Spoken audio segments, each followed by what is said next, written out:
Bupati Aceh Selatan, Mirwan Emes, menjadi sorotan nasional setelah serangkaian tindakannya dianggap tidak menunjukkan sense of krisis di tengah bencana banjir dan longsor yang melanda 11 kecamatan.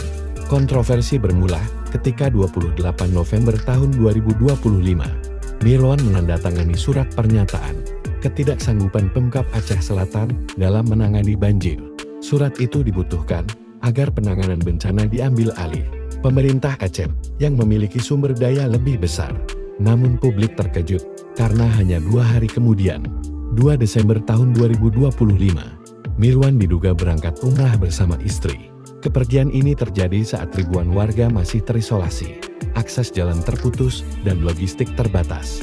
Ketua SM AMPI Aceh Selatan menilai tindakan Mirwan sebagai bentuk kelalaian kepemimpinan, sebab ibadah sunnah bisa ditunda, sedangkan rakyat membutuhkan pemimpin di masa krisis.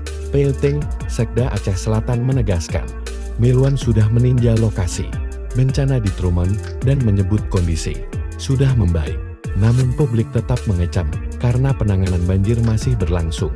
Dampak dari kontroversi ini berlanjut ke ranah politik. DPP Partai Gerindra resmi memecat Mirwan Emes dari jabatannya sebagai Ketua DPC Gerindra Aceh Selatan.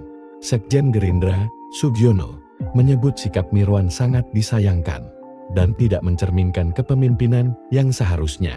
Gubernur Aceh, Muzakir Manaf, bahkan menyatakan ia tidak pernah menyetujui izin umrah Mirwan. Meski Mendagri menandatangani surat perjalanan luar negeri, untuk sementara waktu jangan ada pejabat pergi. Dia tetap pergi, terserat, ujar Mualem. Pemkab Aceh Selatan membantah narasi bahwa Mirwan meninggalkan warga saat keadaan kritis dan menyebut seluruh korban sudah kembali ke rumah. Namun pernyataan ini tidak meredam kritik publik.